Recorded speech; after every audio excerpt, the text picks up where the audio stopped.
Movie review of the film తమ్ముడు starring Nitin గారు. Cinema విషయానికి వస్తే పెద్దగా వర్కౌట్ అవ్వలేదండి. అసలు ఎమోషన్స్ ఎక్కడా వర్కౌట్ అవ్వలేదు, యాక్షన్ సీన్స్తో సహా. సినిమా పాయింట్ కొంచెం యూనిక్గా తీసే స్కోప్ ఉన్న పాయింట్ అయినా కూడా ట్రీట్మెంట్ కొంచెం రెగ్యులర్గా అనిపిస్తుంది. క్యారెక్టర్స్ని బాగా రాసుకున్నారు కానీ సిచ్యువేషన్స్ని ఎందుకో ప్రాపర్గా రాసుకోలేదు. ఒక విషయంలో మాత్రం హ్యాపీగా అనిపించింది, చాలా రోజుల తర్వాత ఫీమేల్ క్యారెక్టర్స్కి ప్రాపర్ జస్టిస్ జరిగినట్టుగా అనిపించింది. ఆ ఒక్క విషయం మాత్రమే హ్యాపీనెస్ని కలిగిస్తుంది. మిగిలిన విషయాలన్నీ అంటే స్ట్రగుల్స్ బాగా పెడతారు, ప్రాబ్లమ్ని పెట్టడం చాలా బాగా పెడతారు, కాకపోతే దానికి సొల్యూషన్ చాలా ఈజీగా ఇచ్చేస్తారు. దాంతోపాటు అసలు లాజిక్ అనేదాన్ని మడతపెట్టి బ్యాక్ పాకెట్లో పెట్టేస్తారు అనమాట. నేను రీసెంట్గా చూసిన ఫిల్మ్స్లో మోస్ట్ యూజ్లెస్ పోలీసులు ఉన్నది ఈ సినిమాలోనే. కనీసం యానిమల్ సినిమాలో కనపడరు, దీంట్లో కనపడి కూడా పనేం లేకుండా ఖాళీగా అట్లా తిరుగుతుంటారు. అసలు వాళ్ళు పోలీసు వాళ్ళు ఏమో అర్థం కాదు. ఇంకా ఈ సినిమాకి గట్టి దెబ్బ పడింది మాత్రం సెకండ్ హాఫ్లోనే చెప్పాలి. ఈవెన్ ఇంటర్వెల్కే సినిమా కొంచెం తేడా కొట్టేస్తూ ఉంటుంది. సెకండ్ హాఫ్కి వచ్చేటప్పటికి క్లైమాక్స్ని మాత్రం చాలా దారుణంగా తీశారు. అసలు అంత ఆర్డినరీగా అలా ఏం చేస్తారు అనుకోలేదు. ఇంత దారుణంలో కూడా నాకు బాగా నచ్చింది ఏంటంటే క్యారెక్టర్స్కి ప్రాబ్లమ్స్ పెట్టడము, ఆ ప్రాబ్లమ్స్తో పాటు కొంచెం వాళ్ళకు ఒక మంచి క్యారెక్టర్ ఆర్క్ అయితే ఇచ్చారు, కానీ ఎక్కడ ఎమోషనల్ కనెక్టివిటీ లేకపోవడం వల్ల చాలా విషయాల్లో ఎందుకో కన్విన్స్ కాం మనం.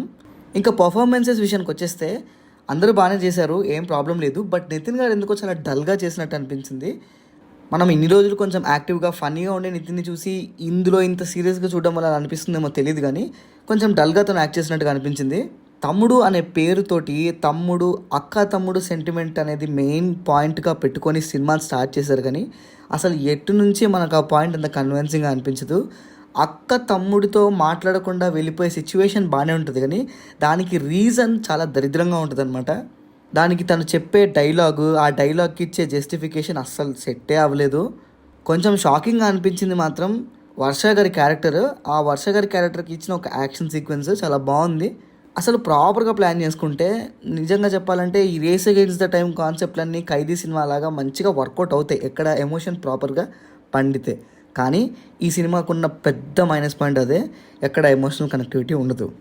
టెక్నికల్గా బాగానే ఉంది స్టిల్, కాకపోతే ఆ ఫైట్స్లో ఆ ఫిజిక్స్ ఏంటో, ఆ తాళ్ళు బట్టి లాగినట్టు అనిపించడం ఏంటో అది మాత్రం కొంచెం ఆఫ్ అనిపిస్తుంది. అంటే టెక్నికల్గా వీళ్ళు బాగా చేయడమా అది కాదు మెయిన్ పాయింట్.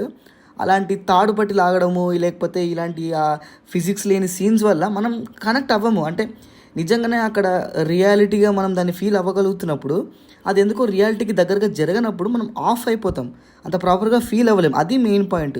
అంటే నీకే ఫిజిక్స్ తెలుసా, నీకు ఫిజిక్స్ తెలియదా, ఇది కాదు మెయిన్ పాయింట్. ఒక మంచి ఎమోషనల్ సీన్ అయినా కూడా టెక్నికల్ పాయింట్లో ఎక్కడైనా తేడా కొడితే మనం డిస్కనెక్ట్ అయిపోతాం సబ్కాన్షియస్గా.